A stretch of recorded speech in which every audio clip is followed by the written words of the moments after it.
We're all homemakers. T's and C's apply. Monday Night Rugby on Off the Ball. With Vodafone, official sponsors of the Irish rugby team. Team of us. Everyone in. Now then, you're welcome along. As mentioned, we will bring you Micheál Martin's speech when it comes at 5 o'clock. I see that Cabinet, according to all the journalists on Twitter, have agreed to move the country to level 5 restrictions. That Cabinet meeting has concluded. The level 5 restrictions will take effect from midnight Wednesday for 6 weeks, to be reviewed after 4 weeks. People can still meet up outdoors with one other household away from their home. More information for you as we get it across the evening. But in the meantime, we are joined by Ronan O'Gara. Good evening, Ronan. Hiya, Joe. How you doing? I'm all right. Interesting day here. So, Exeter 31, Racing 27. If people didn't catch this over the weekend, there was lots of sport on. They missed an epic. I mean, certainly the best final since Leinster's comeback in 2011 and probably well beyond that as well. It was ridiculous stuff. Yeah, it was hard, obviously, looking at it to think it was a final, obviously, with the surreal circumstances of, obviously, the supporters having zero role in the game. But in terms of tries served up and in terms of drama, I think it was hugely fulfilling. I think from Racing's point of view, I would say that they will feel incredibly gutted to not have got over the line. I think they can't give up 14 points at the start of the game to Exeter, and I think, as we now realise, that Teddy Ebrin had probably wasn't anywhere near 100%, and unfortunately, in a cup final, you just can't do that against a quality team like Exeter. It's funny you mentioned Ibrin, and that's with Machino on the bench as well, who's a quality player waiting on the bench in that exact position. We were watching the game in a Virgin studio, and early on, I think Ibrin kicked out on the full in the first 5 minutes even, and Fergus McFadden was in studio, and he didn't think Ibrin looked right even at that stage. And there was a point where he was arguing with the coach and saying, no, I'm going to stay on a bit longer. I mean, that's a big luxury to carry, especially when you've Machino on the sideline. Yeah, absolutely, Joe. I think you've nailed it there. I think Teddy had more errors in 20 minutes than he had in a season and a half. And, you look at probably the contrast to I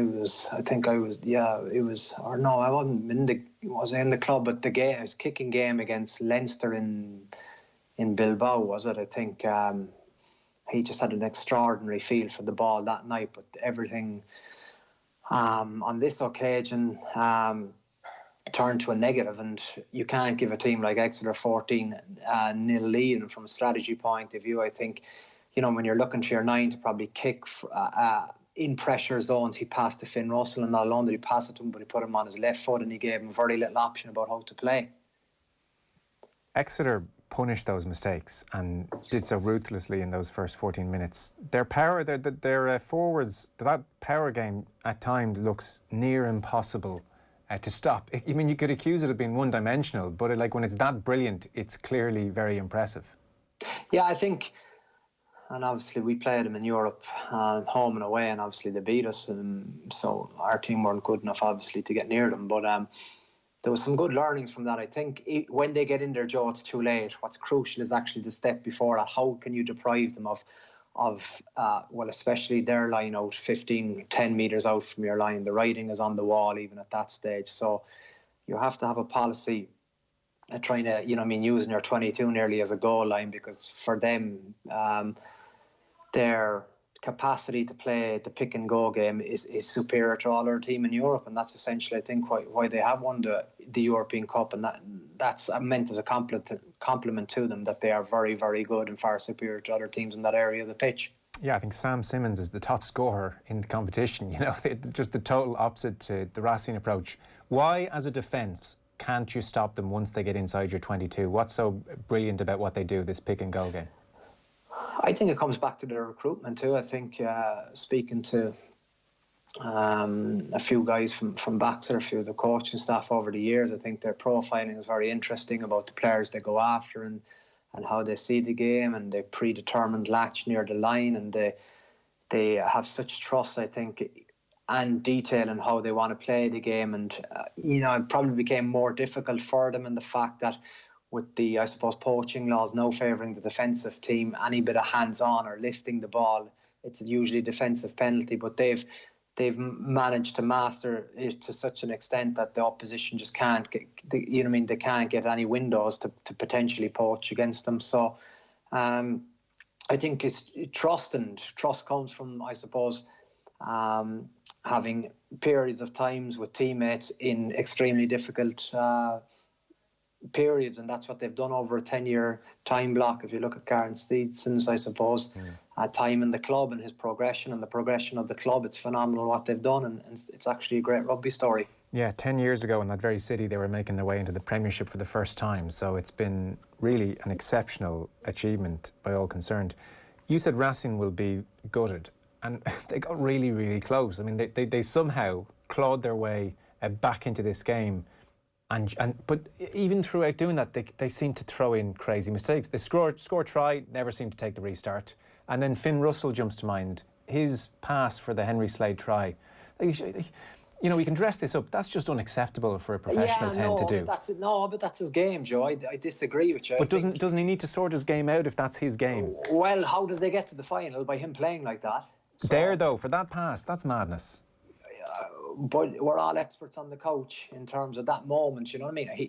He would be the first person to put up his hand and go, yeah, I haven't read that well, and that's a huge probably disappointment with him. But I think if you go through how he plays the game and instinctively as he plays, I would probably imagine with hindsight he would have kicked past it as opposed to past it, and he got it brutally wrong, and that's what happens. But at other periods throughout the season and in that game, he was able to pick out passes that no other people are able to pass. But I get you. You'd love to find a little bit of middle ground in terms of, does it all have to be all in or not in at all? But I think that's the fascination of him. Well, I mean, if he's playing in a game, I'm watching. He is a joy to watch, and there's something beautiful about the way he goes about his business. And the moment of magic in the semi-final at the death is the riposte to the point I've made. But I am surprised he doesn't at times go for a touch more middle ground, like in those moments. I don't know, can he not control himself, or has he been given carte blanche, do you suspect, by the management team to say, look, you're going to make mistakes. We think when it all comes out in the wash, having you doing your thing is going to, beat the downsides. So just do what you want. I would think so. I would think so. And that's what good coaches do as well. I think they know their players. I can remember being in Racing in the early days, and there was talk among the coaching staff about banning Leone Nakarawa offloading the ball. And when you think about that, it doesn't make any sense, because that's his game. Yes, he'll have two horrendous turnovers in a game, but like on side as Glasgow or Munster found out to their cost in that final in Ravenhill, he beat Munster on his own with his offloading game. So there are it's very easy to focus on the negative, I think, but with these special players, I think that's what happens with the relationship with your coach. You do have to give him free rein, but it'll be interesting to see, but you mightn't see it for a while, how Finn Russell reacts in that similar situation, because the only thing comparable would be, against England or Ireland or Wales in a test game in the last 10 minutes of a game, or a semi-final of Europe or a semi-final of a top 14, because league games don't necessarily, it's a different mentality, and I think it'll be interesting to see how he reacts with the benefit of experience, because experience is doing the same thing but better the next time you get that opportunity to learn from a mistake. Would you bring him on the Lions tour to South Africa? Yeah, I think he's a great option, in the fact that he plays very, very differently to anyone else, in the fact that he can change a game for you. At the weekend, people will say, well, yeah, he changed the game to Exeter's favour. There's validity in that. But I think if you're looking about, this, as you said, the counter-attack to that is his performance, or his pulling out of the top drawer, his chip for Veremi against Saracens. So I think probably what is lost is, in a lot of this, is the fact that I think he has been on an upward graph for 18 months, and probably because of the standards he set, he will be hugely disappointed with that rash decision, but that wasn't that wasn't the one moment that cost Racing the final, if you ask me. Well, I'm going to ask you what that moment was, but I was going to ask you, why a 28-27 no drop goal? I take you back another 4 minutes, Joe. Yeah. Why at 74 minutes on a soccer pitch on the 5 metre line on a essentially manicured golf green that you don't kick a goal? Okay, it becomes you go ahead by 2 and Exeter have the restart, but I think it just pushes the pressure to a different level on Exeter and on Nigel Owens, in the fact that in the referee's head, he has to give a penalty unless it's blatantly obvious. That will be a huge talking point, and I know Nigel Owens loves that territory and isn't afraid of any of the hard calls.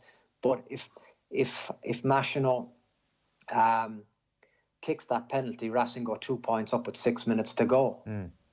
I because I think I tweeted after the game about in Cup Rugby, take your points, but I was alluding to the fact that for that penalty, I think for me, you just have to kick a goal. Well, then it has to be taken on. No, I hear you, but so that kind of attitude extends to not taking the drop goal a couple of minutes later when they're right under the sticks. This isn't a Johnny Sexton in Paris kind of job. What's the thought process there? Because, well, for me, a drop goal is the exact same as a try there. You don't have to win a European Cup by 4 points. You can win it by 1. So explain then, because even New Zealand, Australia didn't do it last week. Is this a modern trend or something? No, it isn't. And that's... I haven't spoken to Richie Mwanga about that case in that game, and I haven't spoken to Finn Russell about the opportunity at the weekend. But it's obviously very, very easy sitting on your couch without a raging heartbeat. But I think if those two boys, the competitors they are, if you pointed that out to them, there has to be some reason of maybe they missed a moment in terms of getting their thought process. Maybe they saw a complete different picture, where I could see potentially in the Australia game that their last offender was completely tight, but at the same stage, a drop goal there is the same as a try, and in the Racing case, it's underneath the post literally, where even if there is a charge of or a potential risk, of a block down, but other than that, it's very, very difficult to, because of how close you are to not execute. You could actually hit it horribly, and it could go over still. Yeah, I mean, it was so fascinating. You kind of go, do you know what is at stake? And this is a guy who has missed 5 kicks in a European Cup final in his first one, but you just these things, it's because it's the whole season and everything more and history that's there, and it can be won by a drop goal. It's no different to anything else, because New Zealand had gone the other way. There'd been a massive overemphasis on drop goals, even in Super Rugby and even Mitre 10 Rugby, but it never went through to Australia, New Zealand at the weekend, and in the European Cup. There was 2 other examples of potentially, winning or cementing your place in history with a drop goal. Yeah, because I mean, I don't care if his heart rate's at 190 a minute. They know that they're 2 points down, or what are you, a point down, and they know how close they are to the post, and they know what the clock's at. Like, it would have crossed his mind, and then they would have said, no, we're not going to do that. I just can't make sense of it. I thought I was missing something. So you're a similar boat. You'd have called for that drop goal, clearly. Oh, you have to be screaming. You'd literally be, if you're a replacement, if you're a part of the coaching staff, if you're one of the front 5, I would say if you're one of the back row, you're just you just say, come on, just put this over, you know. Simon Zebo played very well, 2 tries, didn't look happy coming off. Yeah, he had an exceptionally good game. I thought, I wasn't surprised in any way. Potentially, I felt maybe his lack of minutes combined with potential illness over the last few weeks, he could have been not at 100%, but you would see he was visibly distraught coming off the pitch, and he emptied the tank, and he was suffering from cramp. And I'd say he would have loved it, but always a big game player, always rises to the occasion, and I think the bigger the test, the better he is, and it obviously creates a debate about what's his future in green as well after that performance. Does it though? Well, it doesn't, no, but obviously with, Rob Kearney's retired, Jordan Larmour is injured. My regular name blank. Will Addison. Will Addison. For a player that you really like, you forget his name all the time. I have to say it 10 times in my head, and I won't forget it. Yeah. That's my goal. You're right on Zebo. I mean, he certainly with the injuries at the moment, he'd probably be in the 15 jersey in his current form. I don't know. I mean, it doesn't look like that policy's changing anytime soon. No, and I obviously completely respect and get what the IRFU are doing and what Irish Rugby are doing, keeping their best players at home. But the other side of that argument is if a guy isn't on a central contract and can earn good money overseas, but he's still a very good option for the test team, I think he'll have to be looked at. I would hope so as well. I mean, and look, Tommy Bowe was the best signing, the RFU ever had, because he was obviously not being paid here and he was doing his stuff in Wales and playing for Ireland. I mean, and I think it's ongoing.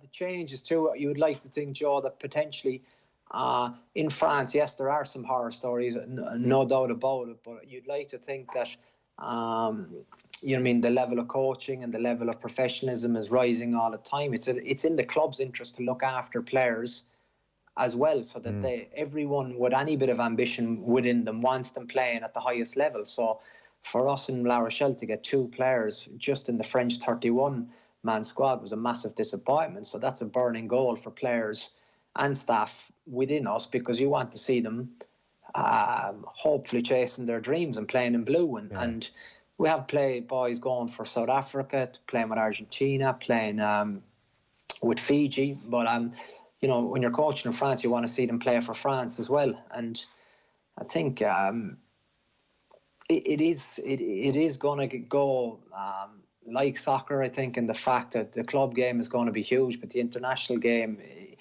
nothing beats it, and the best players want to play with the best players irrespective of where they play the game. I think if you look at the ideas that Doug Howlett brought to Munster, that a lot of us brought to Irish camp, that's a benefit to everyone. And a last quick one, just the clock's against me. Do you think if they made an exception for a Zebo and maybe one other or 2 others, but gave where possible, picked the Irish-based player, do you think if they made an exception for Zebo, it would have any material effect on players deciding to move abroad? No, I don't think so, because I wouldn't be of the opinion of making an exception. I think maybe a flexibility in the rule in general might be important, because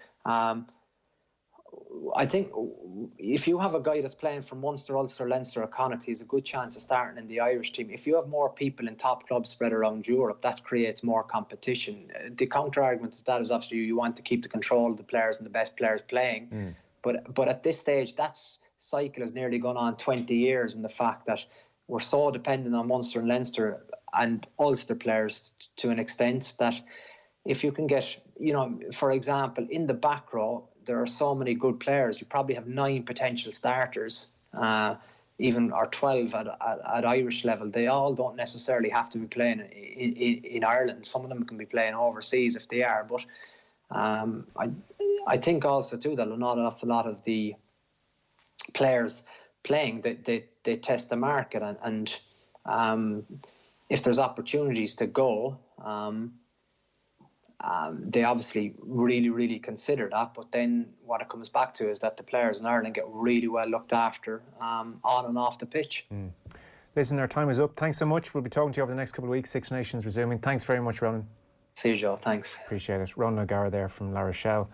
By the way, this Saturday it is a Six Nations experience again, a different one, albeit you won't be at the Aviva Stadium. Therefore, we're teaming up with Vodafone, who look after all our rugby coverage here, to give you and 4 of your family or your friends the chance to watch the game on Zoom in the company of Off the Ball's Shane Hannon and an Irish legend that we'll be announcing later in the week. And the deal is you get to ask them any question you want before, during and after the game. So they're your personal reference point throughout. It's an end-of-week prize. We'll also give away a nightly prize of a Google Home Hub, a signed team poster and an Irish jersey.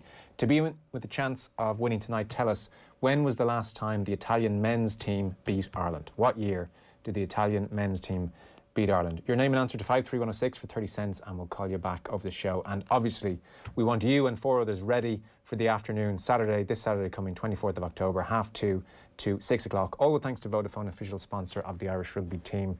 Hashtag team of us, everyone in. Monday Night Rugby on Off the Ball. With Vodafone, official sponsors of the Irish rugby team. Team of us, everyone in. Anne had been training hard for months, 7K most evenings in all weathers, along familiar tree-lined roads. Only for that